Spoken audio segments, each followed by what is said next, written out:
BJP আশাতীত ফল করতে না পারলেও ভোট শতাংশের নিরিখে কিন্তু বেশ খানিকটা গ্যাপ কমিয়ে আনতে পেরেছে। কোথাও সেটাই কি চিন্তা বাড়াচ্ছে তৃণমূল নেত্রীর, এবং সেই কারণে সংশোধনের কথা, আত্মশুদ্ধির কথা বারবার মনে করাচ্ছেন তিনি দলের কর্মীদের? শুধুমাত্র সংশোধন নয়, উনি একটা জিনিস বুঝতে পেরেছেন যে যাদেরকে নিয়ে নির্বাচন করান, একদম স্পেসিফিক্যালি বলছে যে ভোট করানোর যে বিষয়টা, সেটা যারা করাতো, সেই জয়ন্ত সিং হোক আর শেখ শাহজাহান হোক বা বড় বড় মাসলম্যানরা, তারা কিন্তু একটা একটা করে যদি দেখো তারা কিন্তু জেলে চলে গেছে।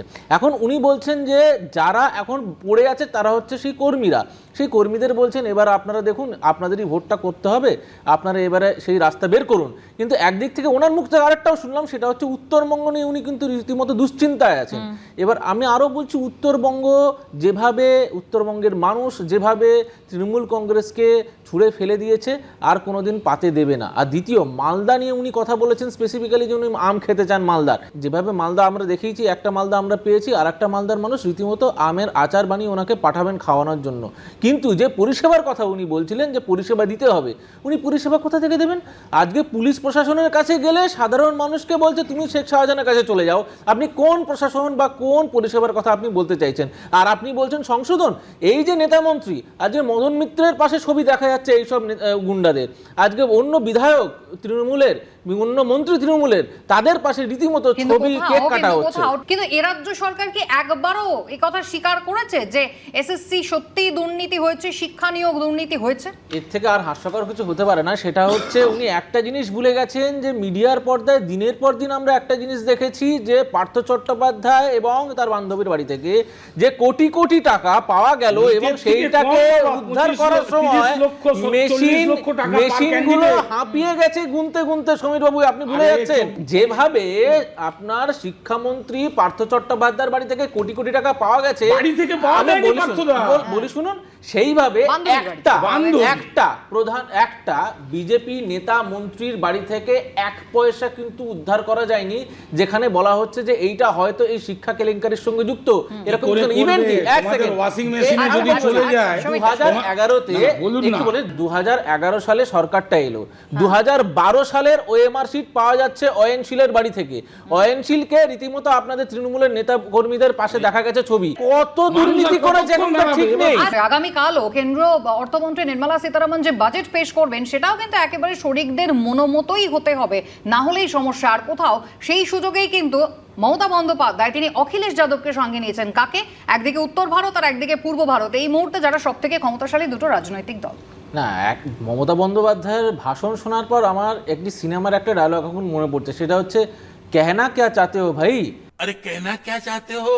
এখন প্রশ্ন হচ্ছে, আপনি নিয়ে এসে বলতে চাইছেন এ হচ্ছে সব থেকে সাকসেসফুল এবং রীতিমতো জিতে এসছে এরকম একটা নেতৃত্বকে আমি নিয়ে এসেছি, আপনার সামনে দাঁড় করাচ্ছি, এ আমার সঙ্গে আছে, আমি এর হাত ধরছি, না উনি নাকি আরো মজবুত হবেন? কাকে? অখিলেশ যাদবকে। আর আপনি পরিষ্কার বলুন যে আপনি ইন্ডি ব্লকের বাইরে গিয়ে কি আর নতুন কোনো ব্লক তৈরি করতে চাইছেন, সেটা স্পষ্ট করে বলুন।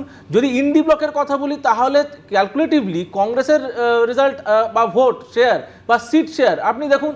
রাহুল গান্ধী কোথায়? ডাকেননি কেন? মাথা ব্যথাটা যেটা বিরোধীরা প্রথম দিন থেকে বলে আসছে, নাকি আমরা সরকার গঠনই করতে পারতাম না, আমরা সরকার গঠন করেছি। অনেকে বলেছে দেখুন মন্ত্রিত্ব নিয়ে ঝামেলা হবে, মন্ত্রিত্ব গঠন হয়ে গেছে, মন্ত্রিত্ব গঠন হয়ে গেছে রীতিমতো, এবং হাসি খুশি মন্ত্রিত্ব গঠন হয়েছে। নেক্সট আপনি যে প্রশ্ন করছেন আগামীকালের বাজেট, সেই বাজেটও দেখবেন, বাজেট সামনে আসবে, সমগ্র ভারতবর্ষের প্রত্যেকটা মানুষ এবং যারা আমাদের সঙ্গে আছে অ্যালায়েন্সে প্রত্যেকেই খুশি থাকবে। শুভেন্দু অধিকারীর বক্তব্য আবার যেভাবে সামনে এসেছে, তাতে কিন্তু সেই হিন্দুত্বের মোড়কে যেটাকে এতদিন পর্যন্ত বাজারে রাখা হতো, সেটা কিন্তু কোথাও একেবারে প্রকাশ্যে চলে এসেছে। তাহলে সেই বিভাজনের রাজনীতিরই কিন্তু আবারও সেই বিরোধিতা 24 পেরিয়ে গিয়েছে, বিরোধীরা কিন্তু নিজেদের অবস্থানে বক্তব্যে একেবারে অনড়। প্রথম কথা বলি, যে অখিলেশ যাদবের কথা বলছেন, উনি দুবার রীতিমতো গোহারান হেরেছেন এবং সেখানে দুবার যোগীজির সরকার গঠন হয়েছে। এবং নেক্সট হচ্ছে আপনি যে কথা বলছেন, সেটা হচ্ছে শুধু পশ্চিমবঙ্গে নয়, সারা ভূভারতে একটা কোনো মুসলমান বা কোনো মাইনরিটিকে জিজ্ঞেস করুন যে আপনি মুসলিম বা মাইনরিটি হওয়ার জন্য কেন্দ্রের কোনো প্রকল্প থেকে বঞ্চিত হয়েছেন, ইয়েস অর নো। এটা পশ্চিমবঙ্গে হয়। পশ্চিমবঙ্গে যদি আপনারা তৃণমূলকে ভোট না দেন, আপনি লক্ষ্মীর ভান্ডার পাবেন না।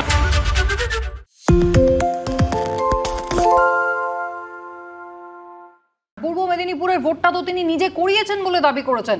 তার মানে কি শুভেন্দু অধিকারী আদর্শচ্যুত, নাকি দিলীপ ঘোষের সঙ্গে তাল মিল নেই? যেভাবে তৃণমূল দল ভোট করানোর কথা বলে, ভোট করার কথা বলে, সেই সেটা মেকানিজমটা হচ্ছে আপনারা চান? না না, একদম না। আমি সেটাই বলতে চাইছিলাম যে যেভাবে তৃণমূল দল তাদের ভোট মেকানিজমটা চালায়, সেটা বন্দুক হোক, বোমা হোক বা গুন্ডা বাহিনী দিয়ে হোক, সেই পন্থা বিজেপি নিতে চায় না, সেই রাস্তায় বিজেপি চলতে চায় না।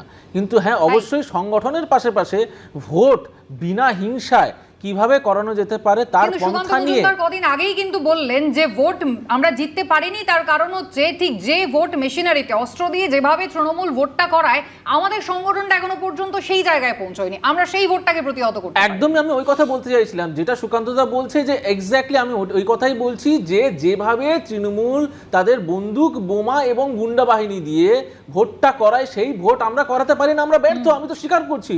কিন্তু প্রশ্ন হচ্ছে যে সংগঠনের পাশাপাশি এই বোমা, বন্দুক, গুন্ডা বাহিনী ছাড়া কিভাবে আমাদের প্রত্যেক কর্মীকে আমরা বিনা হিংসায় একটা ভোট করাতে পারি, সেটা নিয়ে নিশ্চয়ই একটা প্রশিক্ষণ দরকার, এবং সেই রাস্তাতে আমরা নিশ্চয়ই বের করব, সেই রাস্তা বের করব।